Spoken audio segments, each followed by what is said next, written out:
Okay, so if you've been following my tutorials, we've studied some HTML, CSS, JavaScript, some of the new features, and you're probably putting your projects together something like this.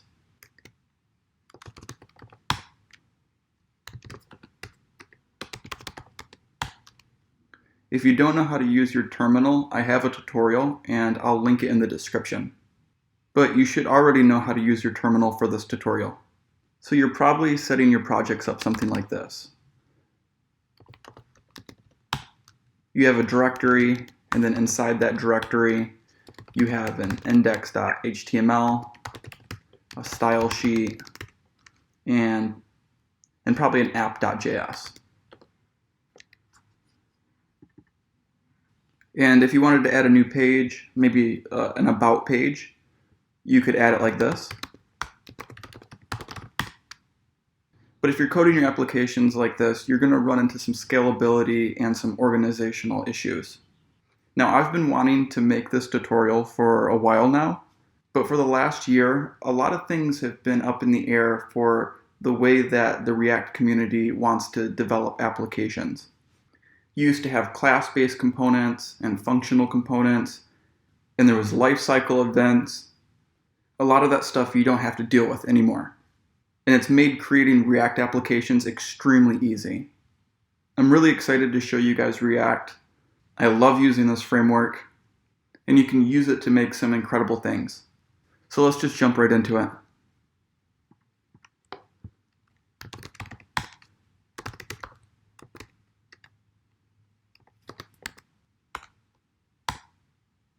Now the React team has created a really useful CLI tool.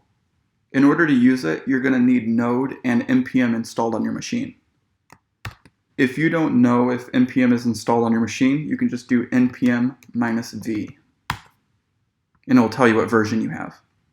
If you get some type of error, you're going to need to Google node.js download and npm download. I actually think npm comes with Node. But once you have npm installed on your machine, you can type npx and then create React app, and then the name of your application. We're going to call it to-do app.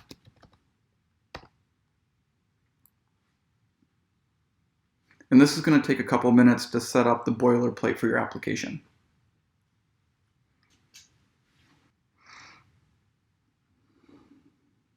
Once it's completed, you're going to want to open it up with your editor. I'm using Visual Studio Code and I have the CLI tool installed, so I can just type code, period.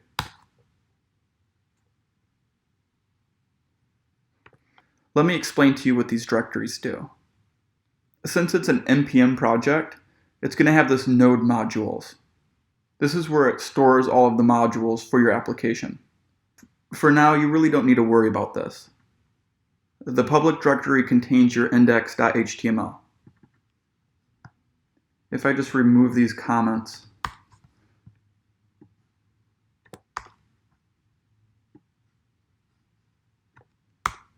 you can see that there's not a whole lot going on here. There's just a single div element in the body with the ID root. The last directory is the source directory. This contains all of the source code for our application. The main point of entry being this index.js.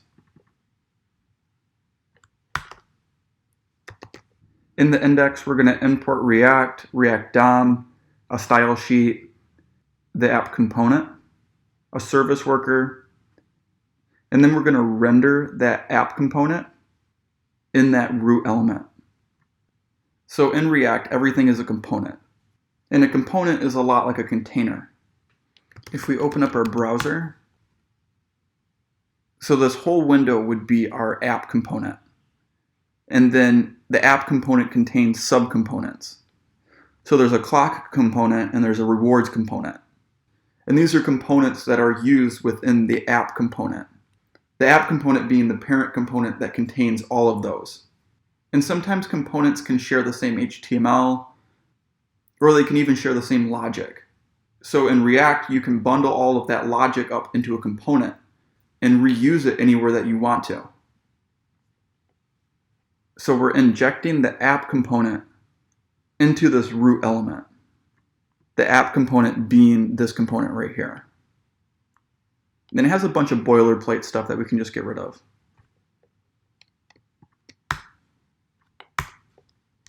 But it's super basic. You import React, you import your style sheet. This one's style sheets right here. More boilerplate code. Then you create a function that returns some HTML.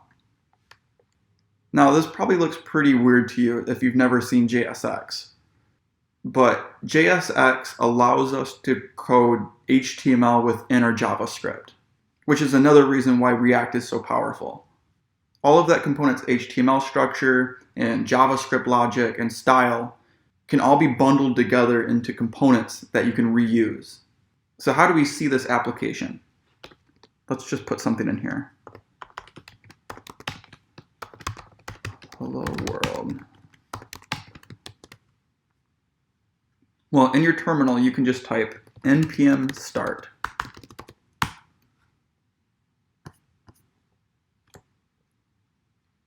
And that will automatically open up your application in your browser.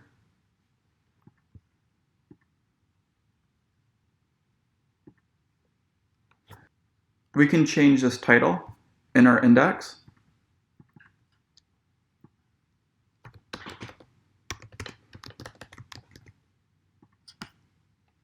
And anytime that we make any changes, React will re-render our server, so we don't even have to refresh. Okay, let's make a list and a form.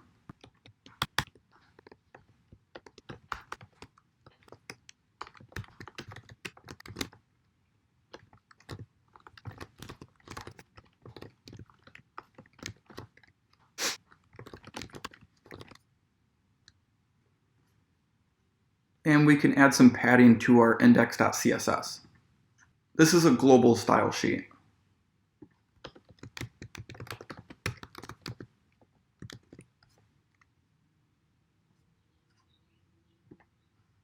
Now, since we have our HTML structure, let's start adding some of our JavaScript logic.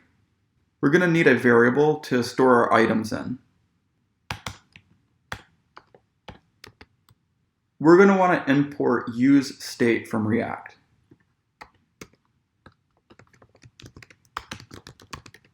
Because state is a variable on that component that's going to change.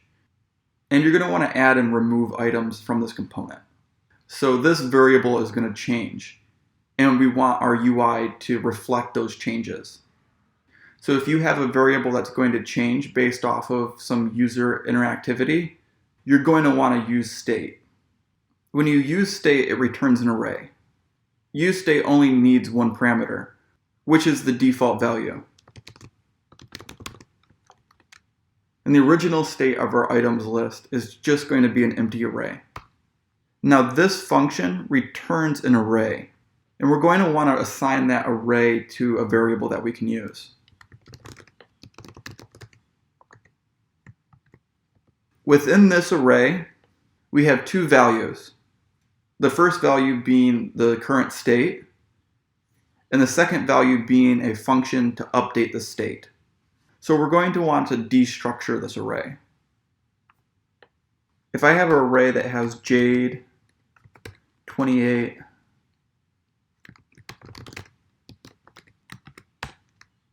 and I want to create a variable for my name and age.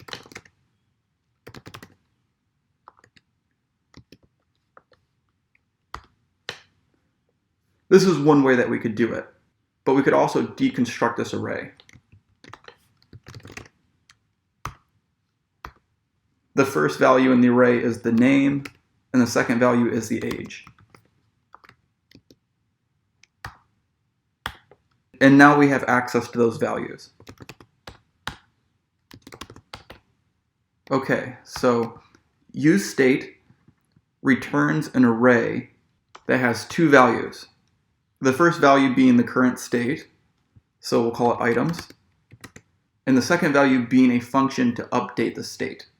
So we'll call this set items. Now, React is super unopinionated. That's one of the reasons why it's loved so much by so many developers. It allows you to build your application in any way that you want. But since so many applications share a common structure, there are some standards. And this is typically the format that I see. The first variable being the descriptor, and the second one being set, and then whatever the descriptor is. Now, we probably don't want to show this list if we don't have any items. We can use this by using a ternary expression.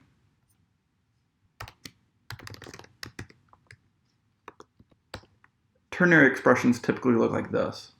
If x is greater than 3, then say x is greater than 3. Else, say x is less than or equal to 3. The first part being the expression. If x is greater than 3, return x is greater than 3, else return this.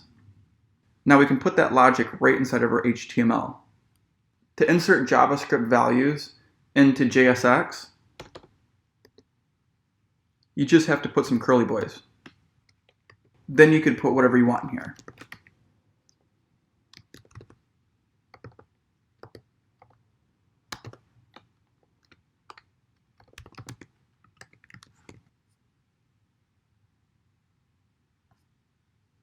But we want to put a ternary expression in here. We want to say if items.length is greater than 0, then return this. Else, return this. And we can put our JSX expression in there.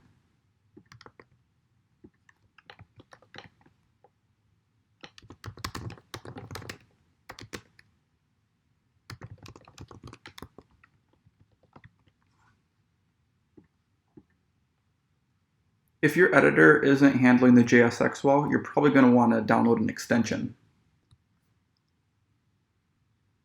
Whoops, I have an extra E in there. Okay, so now we want to add an item. But first we need to get the item. The item is going to be entered in this text input. So we need to bind the value of this text input to a variable. We can use state again to accomplish this. Item, set item, and the default state is just going to be a blank string. And we can say value equals item. But you'll see that we're going to get this error over here. And we won't be able to update this input. And that's because we provided a value prop, but we're not handling the change. So when something is entered into this input, we need to update the state of the item. So on change, and this takes a function which gets the event,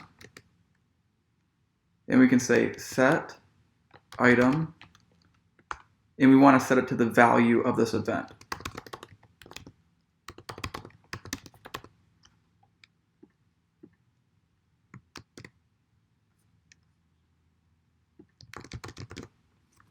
And now we're updating our item state. So when someone clicks add item, we're going to want to execute a function. We can define this function up here. Add item.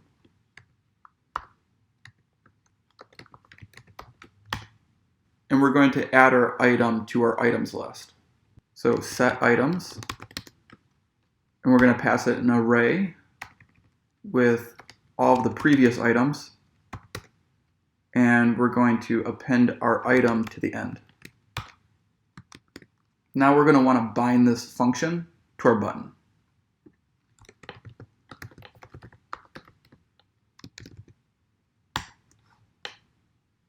So when this button is clicked, I want to execute add item. And inside add item, we're going to set items, and we're going to pass set items an array that is filled with all of our previous items, and append our newly added item to the end.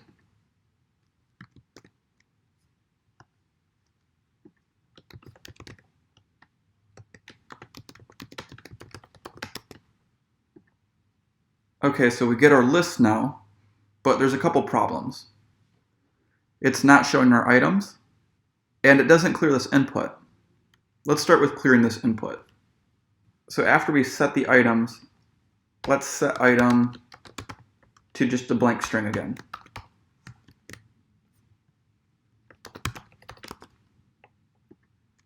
Cool, now let's put our items in the list. To do that, we're going to want to map over our array. The map method works like this.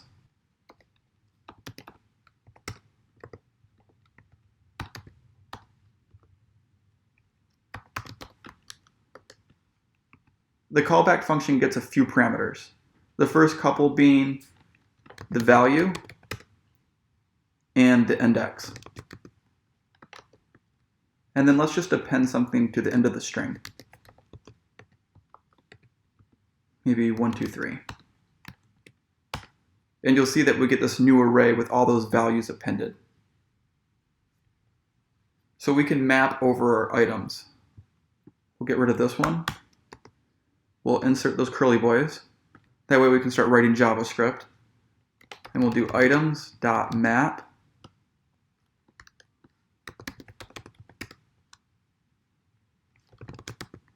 value and index.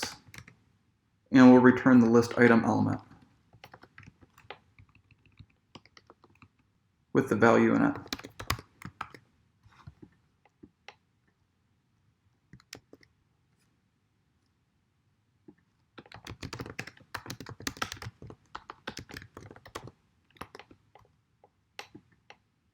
Cool, you'll see that it's working, but we get this error saying that each element should have a unique key prop. So every time that you create a map and you return some JSX, the parent component needs a unique key property.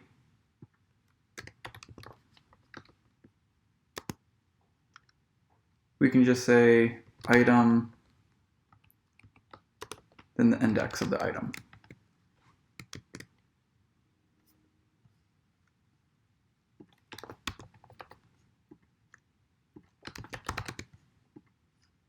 Cool, let's add a way to remove some of these items now. Maybe we can add a span at the end with the word remove.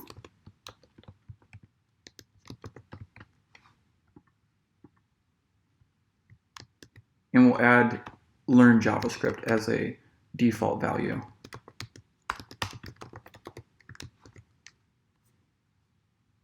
And when they click it, we want to fire an event. We'll call the event remove item. And we'll pass it the index of the item.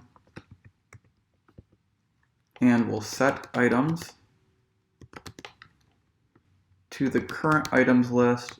And we're going to filter out the item at the index that we don't want. So filter is a lot like map. Say we have our array.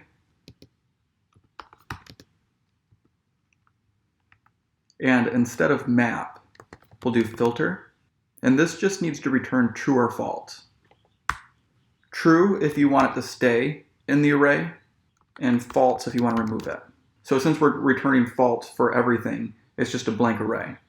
We could say if value is not equal to B. Then we get an array with just A and C in it. So right here I could do item and index, but you'll see that we start running into some namespacing issues. Item is here and item is here. So we can just call this value for right now. And the same thing with this index and this index. We could just call this one num. And we want to say if num is not equal to index.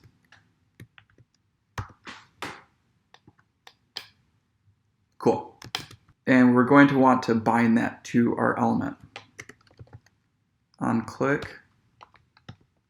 But we don't want to do it like this. Remove item and then pass it the index like this. You'll see that that function is automatically invoked, and all of our items get removed. You only want to do that if you're not passing any parameters. If you are passing parameters, you're going to want to pass onClick and arrow function.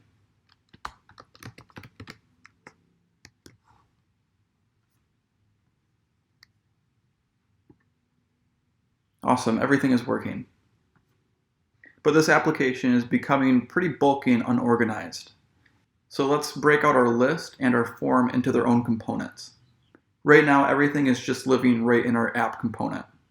And one of the great things about React is that it's scalable, and it allows you to share logic and values between components.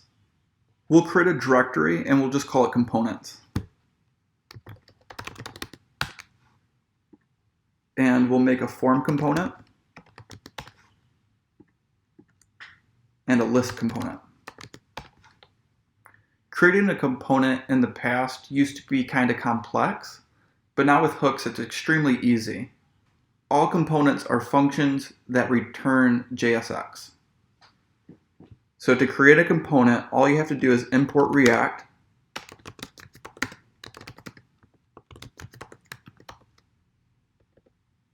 create a function, return some JSX,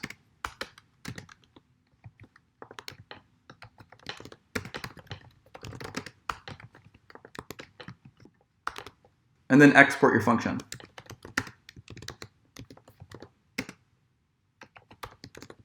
And that's it. That's how you code a React component. There used to be class components and functional components and lifecycle events, but now with React hooks, all components are functional components. It makes it super consistent and easy to create new components.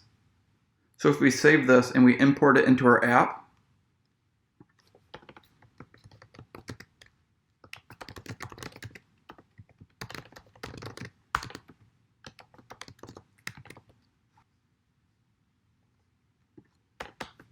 we can use it like this.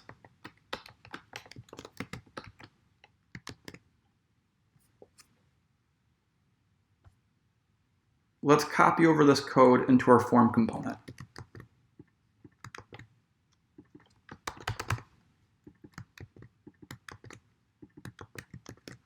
And we'll import it into our app.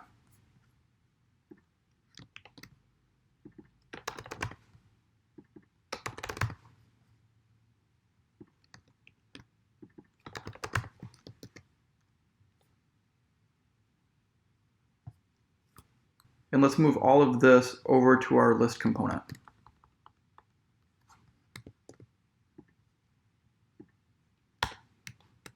So we don't need these curly boys around it anymore. And we can just return this expression. So if items is greater than 0. Well, the problem with this right off the bat is that items is not defined within our list component. Items only exist within our app component. In order to get the items to our list component, we're going to need to pass it via props. This is the next concept, props. State is a value within your application that updates. Props are passed to child components, and they don't update. Well, they update, but they don't update within the component that's using them as props. So if I did name,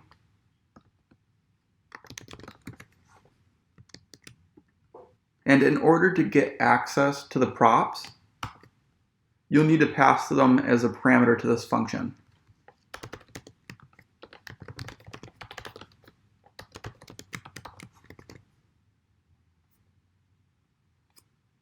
So we don't want name, we want the items. And we don't want to pass it a string, we want to pass its value. And now we have access to the items array.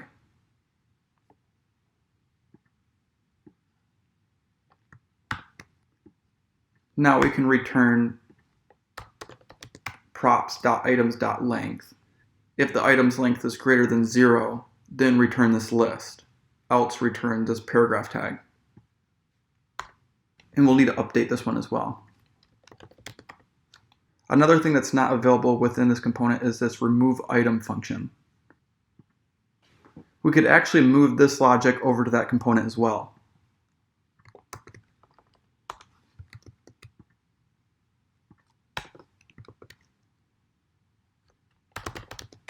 But now set items isn't available within this component. So we can pass set items as a prop as well.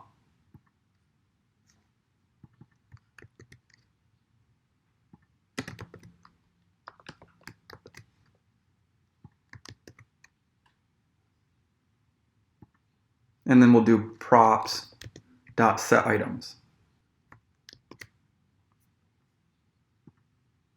Cool. Everything is working. Awesome. Okay, so let's migrate our form component now. So we'll grab this JSX.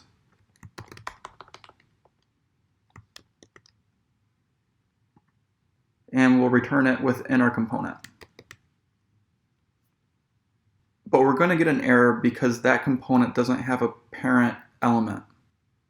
Meaning all of this JSX needs to be encapsulated within a component. We could just wrap it in a div.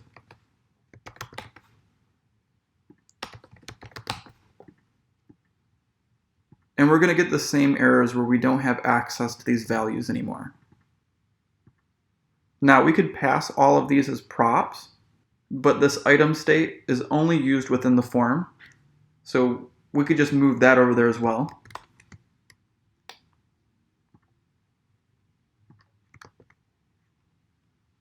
And since we're using state, we're going to have to import it.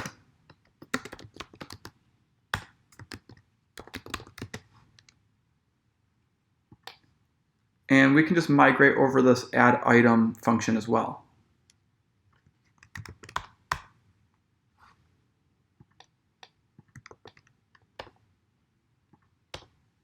Now it just needs access to set items and items.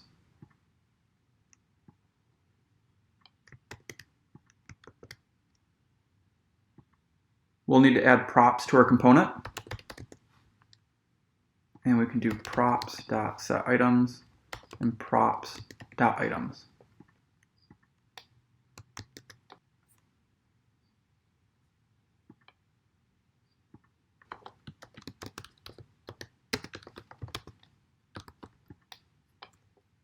Awesome, we made a to-do app. You see how our app component is a lot more organized now? Instead of having all of that logic and JSX just within the app component, it made our code base a lot more organized, and it made it easier for us to develop this application. React is a fantastic framework, and now is a great time to learn how to code. I feel like it's at a really stable point. Not that they're not going to change things up, but it's so simple to learn it now. In order to turn off your server, you'll just press Control-C, and that will kill our server. If you type npm run build, it will create a production build that you can put online inside this build directory, and you can upload this directory to your server. It has an index.html, so if anybody visits your website, it'll show your application. I'll make another tutorial in the future on how to host your project on GitHub for free, but I hope this helped you learn how to work with React. You have your public directory that contains your index.html, your source directory, which has the index.js that injects the app component into the root element, the app component itself being like the first building block, how to use state, and how to pass props, import dependencies.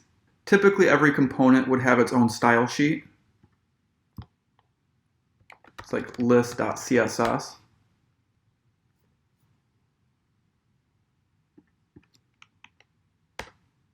Start my development server back up.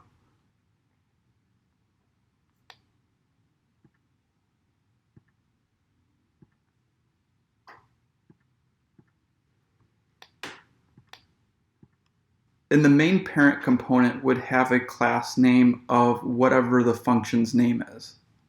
A funny thing about JSX components is that they don't take class. It's called class name.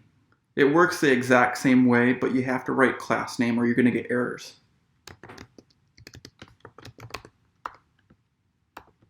So this element would have the class name of list because it's the parent component. And then we'd also give this class name to this paragraph down here. And then we'll import our style sheet.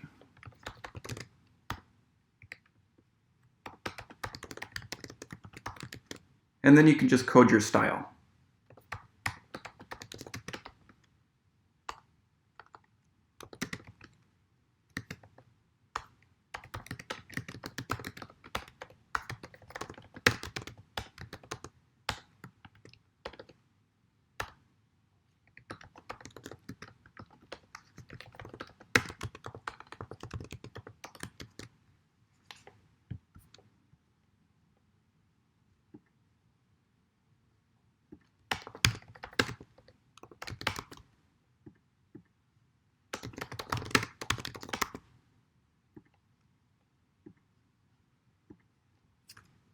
So again, I hope this helped you understand how React works.